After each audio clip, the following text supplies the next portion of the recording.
भृगुर्षीनं मुद्दाम अवहेलना केली. आलिंगन द्यायच्या लायकीचे आहेत का तुम्ही? म्हणजे काय झालं? अहो, अंगावर वस्त्र नाही, मेलेल्या माणसाच्या अंगाला राख लावून बसला तुम्ही. गज चर्म व्याघ्रांबर भस्म उटी रुंडमाळा हाती त्रिशूळ नेत्री ज्वाळा गज चर्म व्याघ्रांबर कंठी शोभे वासुकी हार. आलिंगन देण्याच्या लायकीचे आहेत का मला तुम्ही? म्हणजे काय झालं? गळ्यात हार नाही, वासुकी नावाचा सर्प आहे.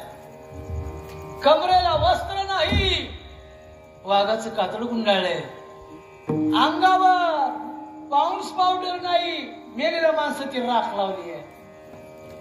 काय दाढी जटा वाढल्यात आणि आलिंगन देण्यासारखे आहेत का तुम्ही? एवढा अपमान केला महाराज कोणाचा? भगवान शंकराचा. क्रोधाचं खातं त्यांच्याकडे आहे महाराज. भगवान शंकराला सहन झालं नाही, परत माघारी गेले आणि आपल्या जवळचा त्रिशूळ उचलला मारण्यासाठी धावणार पार्वती मातेने पाय धरले. काय करायला? एका साधूला मारण्याचा प्रयत्न करतात, साधूची हत्या करून हे पात्र कुठे फेडतात तुम्ही? तितक्यात भृगुर्षी म्हणले इथं थांबण्यात मजा नाही, चला आता. पण ऐका, झालं का? झालं का? लोकांचं लक्ष विचलित होते. तेवढा अपमान केला. भगवान शंकर मारण्यासाठी धावले, पण पार्वती मातेनं पाय धरले. तोपर्यंत भृगुर्षी निघाले, पण जाता जाता म्हणले माझा बोलण्याचा अधिकार नाही बरं का. पण ती म्हणले हे जोगड्या, तू देव समजतो ना स्वतःला? तुझ्या या देहाची पूजा या जगात कुणीच करणार नाही, तुझ्या फक्त लिंगाची पूजा करतील. तिन्ही पैकी 2 वजा. आणि सरळ भृगुर्षी क्षीरसागरामध्ये अर्थात वैकुंठात आले.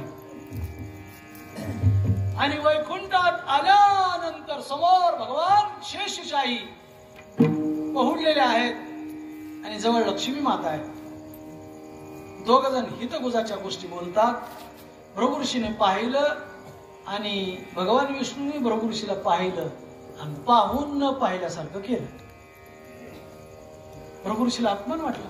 अरे मी यांच्या गावात आलोय, यांच्या घरी आलोय, मला बघून टाळले आणि पुन्हा कीर्तनाला यावं का? अपमान वाटला कोणाला? भृगुर्षीला. अपमान वाटलं तर माघारी जावं, नाही बदलत घे. अरे माझ्यासारखा फक्कड महात्मा, या जगाचा सर्व संघाचा परित्याग केलेला महात्मा मला बघून बायकोला गप्पा मारत असत, त्याला शिक्षा दिली पाहिजे. पण भृगुर्षी म्हणले देवा, स्वतःला मोठं समजून घेतो का? तुझा बदला घेतो. म्हणून देवाला लात मारण्यासाठी धावले महाराज. आवेशानं निघालेत. भगवान विष्णूंनी जाणलं, गिराईक तापले, आपल्याला लात मारायला आले.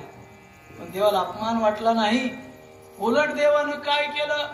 ज्ञानोबा ज्ञानेश्वरी मध्ये लिहितात, स्वतः भगवान बोलले, म्या डावलोनी लक्ष्मी केली परती, फोडोनी कौस्तुभ घेतला हाती, मग वक्षस्थळाची वाखाती चरण रजा. काय ज्ञानोबाने गोड चिंतन केलंय. देवानं काय केलं? लक्ष्मी आड येऊन म्हणून बाजूला सारली. गळ्यात कौस्तुभ नावाचा मणी आहे. कदाचित भृगुर्षीनं लात छातीवर मारली तर तो मणी पायाला लागेल, पायाला टोचेल, फ्रॅक्चर पाय होईल. पण तोडून फेकून दिला आणि उजवं वक्षस्थळ पुढे केलं आणि भृगुर्षी आले छातीवर धाडकन लात मारली. कपवाजवाल्याने धाडकन लात मारली. महाराज पडले ना. कोण? भगवान विष्णू पडले आणि पडल्यानंतर उठून बसले ना हात जोडले. कुणी? भगवान विष्णूने हात जोडले आणि भृगुर्षीकडे बघून म्हणले, महाराज तुमच्या पायाला लागलं का? तुम्हाला काही त्रास झाला का? महाराज केवढा अपमान वाटला भृगुर्षीला. अरे मी लात मारली, मी मानव आहे ना, हा देव आहे, असं ऋषी तपश्चर्यानं, पण मी लात मारली. तुम्ही आणखी पांडुरंगाची मूर्ती निरखून पहा. ऐका, पांडुरंगाची मूर्ती पाहिल्यानंतर उजव्या छातीवर पद्म नावाचं पाऊल खून आहे. पांडुरंगाच्या कोणची मूर्ती बघा, उजव्या छातीवर पाऊल खून आहे. ती कुणाची आहे? भृगुर्षीची खून. आणि मग भृगुर्षी निघाले, ब्रह्मसभेमध्ये आले आणि सगळ्या साधू संतांना महर्षींना निर्वाळा दिला. 33 कोटीपैकी 3 श्रेष्ठ आणि तिन्ही पैकी भगवान विष्णू श्रेष्ठ. त्याच भगवान विष्णूचा अवतार म्हणजे माझ्या पांडुरंगाचा. बळीया माझा पंढरीराव,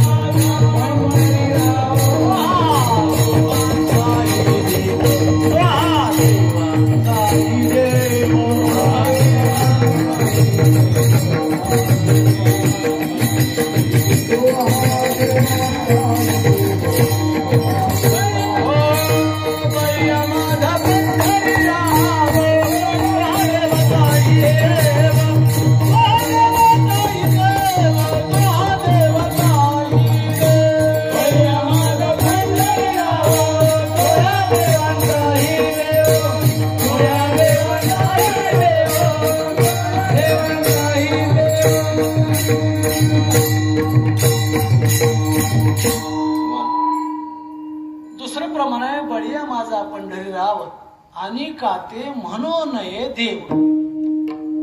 33 कोटी देवापैकी पांडुरंग परमात्माच श्रेष्ठ आहे. म्हणून महाराज म्हणजे आपुला तो एक देव करुणी घ्यावा.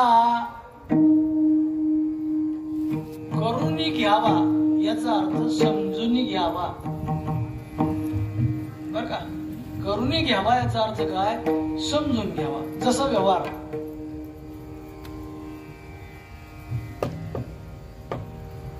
बापानं आपल्या पोराला जत्रेत नेलं, जात अपैसे घरी गे. प्रयत्नवादी माणूस पाहिजे. म्हणजे राम लक्ष्मण खूप प्रयत्नवादी आहेत. प्रत्येक बाजारात भेटला पाहिजे. आपुला तो एक देव करून घ्यावा. का करून घ्यावा? ते देविना जीवा सुख नो.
सुख नव्हे. कीर्तनाची वेळ संपली आहे. 11 वाजत आले. माणसाला कदापि सुख मिळणार नाही. तुम्ही संसारात सुखाचा शोध घेताय, पण संसार कसा येरती माईक हे नाही. माईक म्हणजे खोट आहे. येरती माईक दुःखाची जनिती. दुःखाला जन्माला घालणारा हा खोटा संसार आहे. त्याच्यात तुम्हाला सुखाचा किती शोध घेतला तरी सुख मिळणार नाही. रोजच प्रमाण म्हणतो, लटिका व्यवहार सर्वा संसार वाया जार हरी. चला, म्हणून संसारात कुठल्याही माध्यमातून तुम्ही सुखाचा प्रयत्न करा, तुम्हाला संसारात सुख मिळणार नाही. याच्यासाठी अनेक प्रमाण. सर्व सुखाची आशा जन्म घे, किंवा संसार दुःख मूळ चौकडे इंगळ. विश्रांती नाही कोठे रात्रंदिवस तळमळ. दुःख बांधवडी आहे हा संसार, सुखाचा विचार नाही कोठे. भागवत महात्म्य सांगत असताना कथाकार पहिल्या दिवशी सांगतात की गोकर्णाने आपल्या पित्याला सुंदर असा उपदेश केला की पुढे धुंदुकारी नावाच्या मुलाने खूप त्रास दिला, आणि खूप त्रास दिल्यानंतर त्याच्या लक्षात आलं की संसाराचा ओढा एवढा ओढून मला मूल बाळ नाही म्हणून ऋषीमुनीने फळ देऊन हा मला पश्चाताप भोगायची काय वेळ आली. आणि पुढे मग गोकर्ण नावाच्या मुलाला विचारलंय, गोकर्णा, अरे ज्या संसारात सुखाचा शोध घेतोय पण मला समाधान नाही, सुख नाही, मला काय केल्यानं सुख मिळेल. त्यावेळेला आत्मदेव नावाच्या ब्राह्मणाला मुलगा गोकर्ण सुखाचा पत्ता सांगता, सुखाचा शोध सांगता, सुखाची साधना सांगता. ऐका बाबा, तुम्ही संसारात दुःख होते म्हणून रडता यात नवल नाही. मोठ्या मोठ्या लोकांना या संसारानं हसू दिलं नाही, रडवलं. तुम्ही रडता यात काय नाही. मग समाधान मिळेल यासाठी मी काय करू सांग बाळा. कळलं. गोकर्ण आत्मदेवाला सांगतोय, ऐका बाबा, धर्म भजस्व सततम त्यज्य लोक धर्मान सेवस्व साधु पुरुषान जहि काम तृणाम अन्य शबून चिंतनवाक्षुत्वा सेवा कतार समो नितराम पिबत्वम. बरं वाटतंय ना?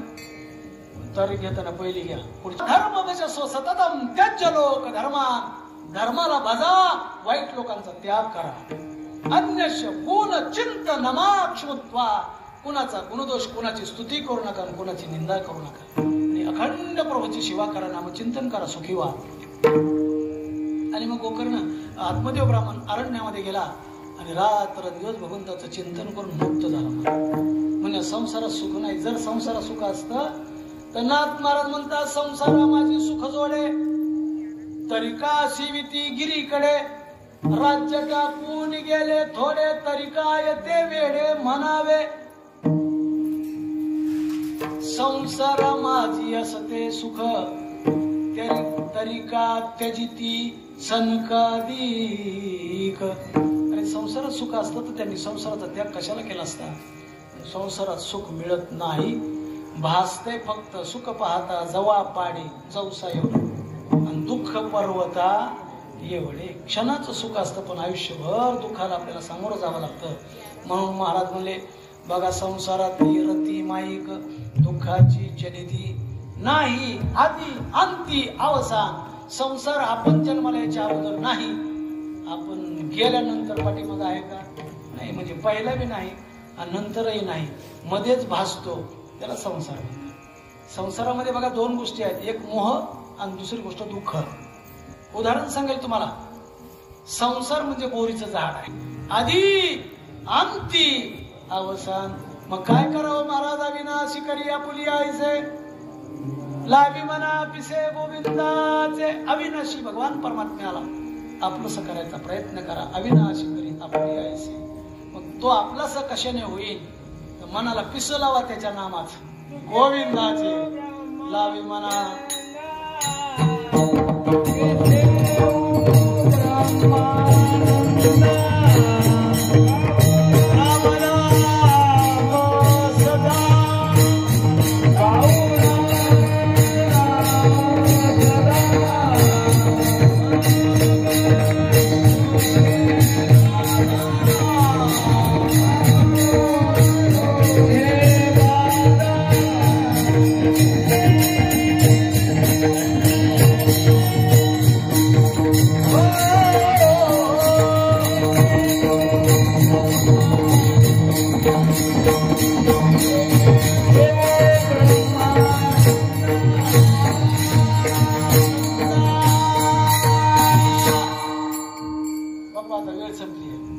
खूप सुंदर. राम नाम सदा, नामस्मरण केल्यानं सुख मिळेल.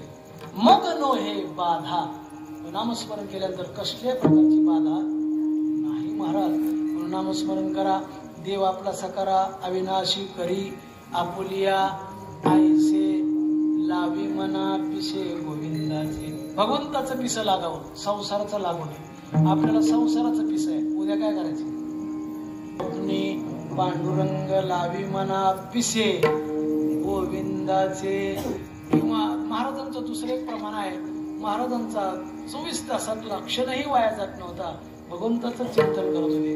थोडा वेळ वाया जात होता, कुठला? शिंक जांभळी खोकला,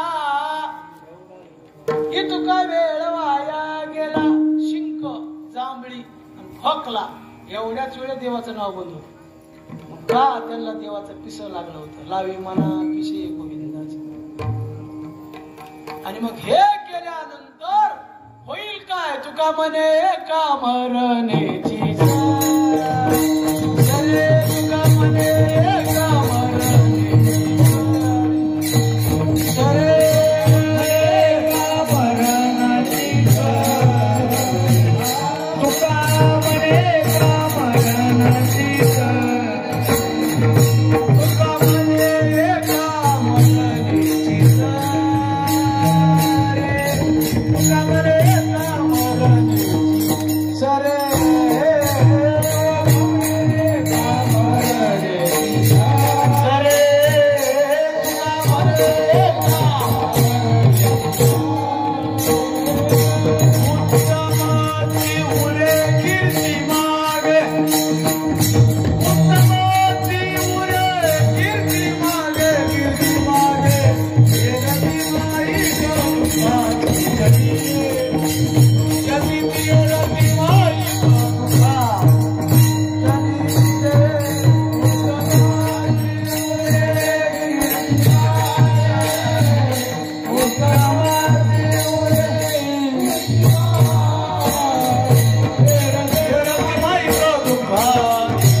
नाही आधी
तुका म्हणे